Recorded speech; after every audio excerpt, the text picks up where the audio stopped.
Coming up on this week's episode of Capital City Sports, we preview a huge week in Gamecock athletics, featuring the beginning of the 2015 baseball season and arguably the biggest game in South Carolina women's basketball history. Plus, there's a track meet here in Columbia, all coming up next on Capital City Sports.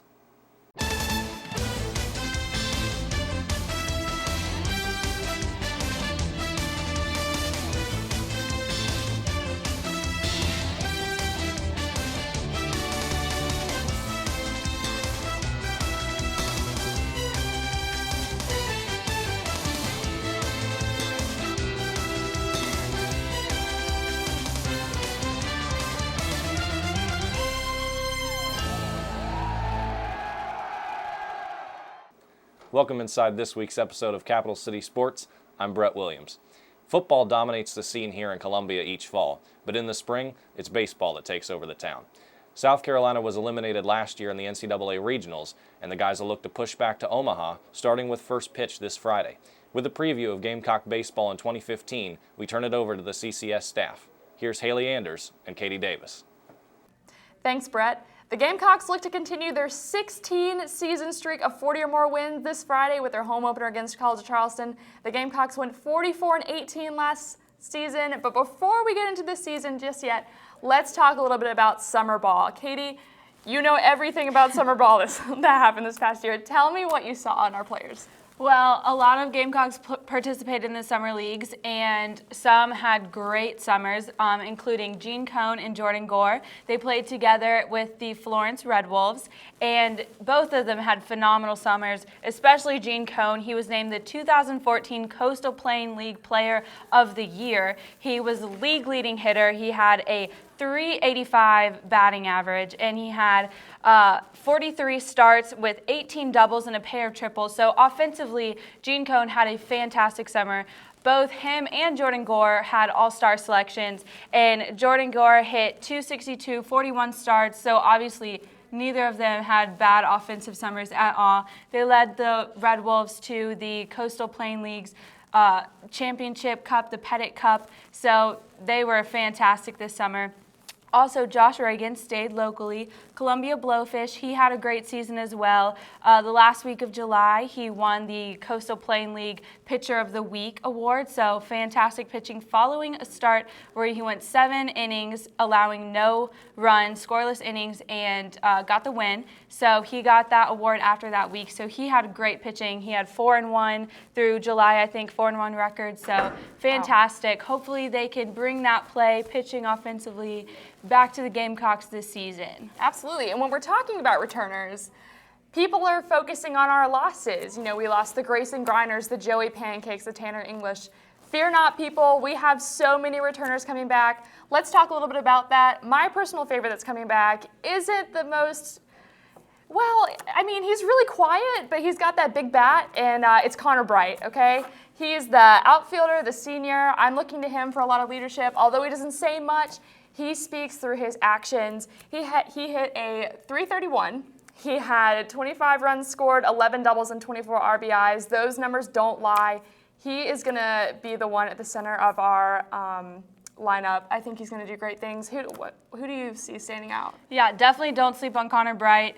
But anchoring down our returners, anchoring down this team, that big guy for us is going to be Kyle Martin.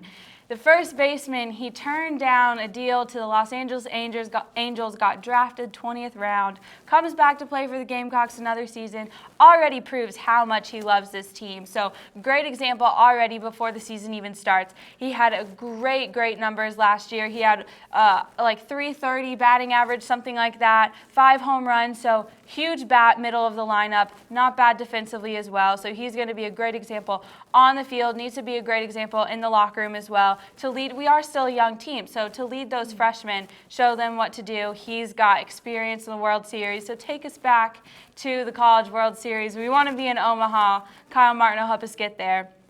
But not only Kyle Martin being a big returner, we got some great pitching coming back as well. Absolutely. Big guy Will Crow, sophomore. After a fantastic freshman season, he had an 8-3 record, a .275 ERA. Fantastic for a freshman. Remember that first start he had? Still geeking out. No hitter. What? That's insane. So He's going to be great. Probably going to hold down that Friday night role this season. And Jack Winecoop keep that Saturday start. So Winecoop is going to be great for us. Has that experience, going to be a junior, combined freshman, sophomore year. He had a 14-9 record with a 2.96 ERA. So he's great, calm, cool, and collected on the mound. So he'll be great either way for the Gamecocks in the middle of the weekend. Absolutely. So it looks like you have Friday and Saturday mapped out, but what do you think about Sunday? That's still up in the air. Yes, big up in the air right now for Sunday starter. We're not quite sure who it's going to be. Rumor has it might be Taylor Widener. Taylor Widener is huge for the Gamecocks, sophomore right-handed pitcher. He was great last year as a freshman, had 21 appearances, 19 in relief, so got a couple starts in there, and he went 3-0 with a 1.79 ERA. So that's fantastic as a freshman last year. So he could be big for Sunday starter.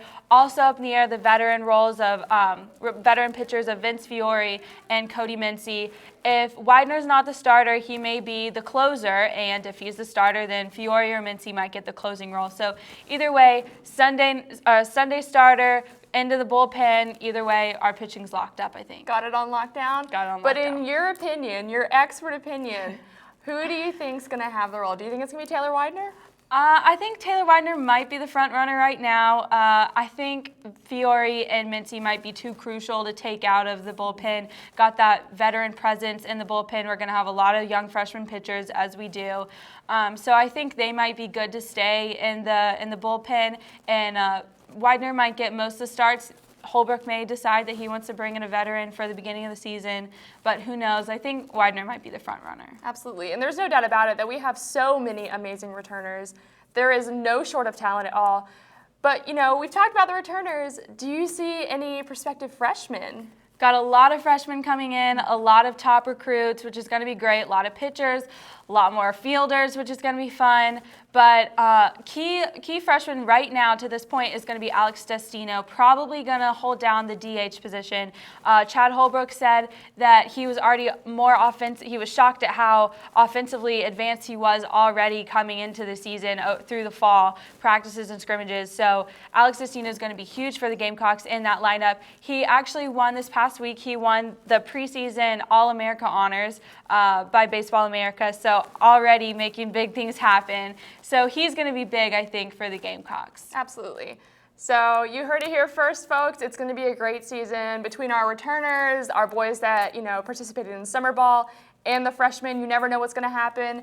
Our goal is to go back to Omaha, and I personally think we're going to make it. I'll meet you there. Absolutely. You gonna go? Yeah. Well, until then, we're Haley Anderson, Katie Davis. This is Capital City Sports. Thanks, Katie and Haley. The road to Omaha will begin this Friday, the 13th, when the Gamecocks will take on College of Charleston, who were ranked in some polls number 16th in the nation last season, on their way to winning the CAA championship. And you say Friday the 13th, Chandler. Usually the 13th is a omen of bad luck for some people. Let's hope that doesn't bring too much bad juju to the guys down at the stadium. Speaking of 13ths, March 13th, the guys will open their SEC slate against Kentucky here in Columbia. Mm-hmm. And on the SEC, who's going to be a big opponent for the guys this season? Probably Vanderbilt, because DIBaseball.com had them ranked number 1 for this season, and they've always been a really tough out for the Gamecocks, and I actually think they won the championship last year.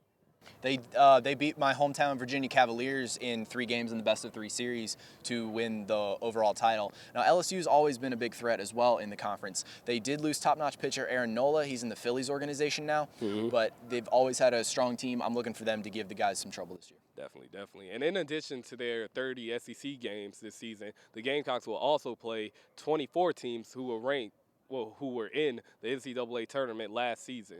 And to finish out the season on May 19th, all the SEC teams will travel to Hoover, Alabama for the tournament, and then from there the NCAAs, and hopefully the guys will be able to go back to Omaha this year. Now for Chandler, Katie, and Haley, my name is John. Let's take it back to Brett. South Carolina women's basketball is reaching new heights this season with a #1 ranking and a 22-0 record thus far.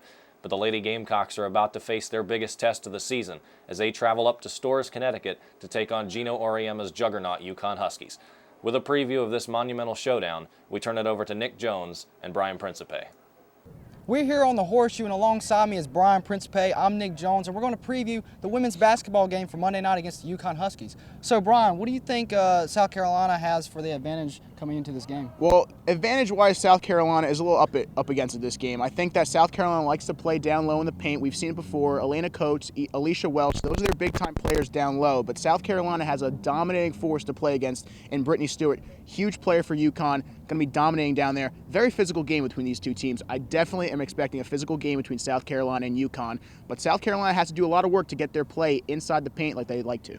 Now, how much of an advantage does UConn have playing at UConn at their home court? Well, home court advantage is huge in college basketball, and it applies big time here for South Carolina and UConn. Those fans in Storrs, Connecticut are very, very excited for this game like we are here in South Carolina, and home court advantage is going to play a big part in this game for the UConn Huskies. I think that's up against it for South Carolina. Now, UConn does have the longest current streak of home game wins, so I know that's definitely going to be in the minds of the players as they get ready to head up to Connecticut. Yeah, UConn plays with that swagger. We all know it. Gino Auriemma has that kind of swagger for his team. Definitely a guy that likes to play on the attack, and they know that they're good. They know they're UConn. They know how to play, and they're not going to let South Carolina come into Storrs as a #1 team in the country and steal their swagger. So I think that expect UConn to come out firing hot with that swagger. I think one thing that South Carolina has an advantage with is Aja Wilson. You know, she's 6'5" freshman. She's already won 4 Freshman of the Week for the SEC so far this season. But just the fact that usually the taller players don't, handle the ball that well, but she does, and that gives them the advantage of just being able to transition on offense, be able to dish it out on the fast breaks. So I think that's really going to help out Carolina. Yeah, she's very graceful with the ball going up and down in transition. And look out for Bianca Cuevas, too. She's played very well, especially in the game last week against Georgia. South Carolina, probably one of the better games we've seen of them all year against a top 25 ranked team. South Carolina looked very good, and Bianca Cuevas might be an X factor for this one for the Gamecocks going forward in this game in Storrs, Connecticut. Now, I think that with game going to be a little bit harder, driving it in down to the post, I think the outside shooting is going to be key for both squads. Oh, yeah, absolutely. And South Carolina has showed before that they can hit the outside shot if they need to. So this is going to be a big test for South Carolina. Tough game for the Gamecocks. You and I can both definitely agree to that. A question for you. Do you think that South Carolina, losing this game for South Carolina, winning, losing, whatever happens, do you think losing is actually as bad as people might think it will be? I don't think it really is. I think it's just going to give like a little taste of what the tournament's going to be like when they get ready to head up that way. I mean, after the Duke game this year, they have just pretty much dominated. I mean, they played Georgia past Thursday. It was Georgia's ranked 22 in the country, and they allowed them to have 35 points. Yeah. And that's it. And that's pretty dominating. Well, talk about dominating. I mean, UConn, after losing that game to Stanford, almost an average deficit or differential in scoring for the Huskies, 35 points. Unbelievable, right? 35 points differential, and that's against top 25 ranked teams too. So UConn has been firing on all cylinders since that loss. It's going to be a great game. I think expect an amazing game on Monday. Absolutely. So Monday night, they'll be playing on ESPN2 at 8 o'clock. Got a prediction for us? I think South Carolina pulls it out with by 5 points. I think 5 it's going points. to be that close. Good. That's a good game. I'm going to go UConn. I think playing UConn at home is very difficult. I'm going to go UConn at home. Well, that's going to be our prediction, our preview for the UConn and South Carolina matchup for #1 versus #2. So let's send it back up to Brett Williams. Before we get to all those big games, we turn back to a track meet held in Columbia this past Saturday. Stan Smith was there, and we send it to him now for all the action. On Saturday, South Carolina hosted a track meet here in Columbia against many teams from around the Southeast. Let's take it to the highlight. The men's and women's hurdlers both had solid performances, as Shalise Davis had the best time on the women's side, as did UC Canervo for the men. While the women did not have a runner with the best time in the 55-meter sprint, freshman Morgan Hubbard recorded the third best time of the day, running a 7.22-second sprint. In the men's 55-meter sprints, senior Chris Royster had the best time of the day, running the sprint in 6.3 seconds.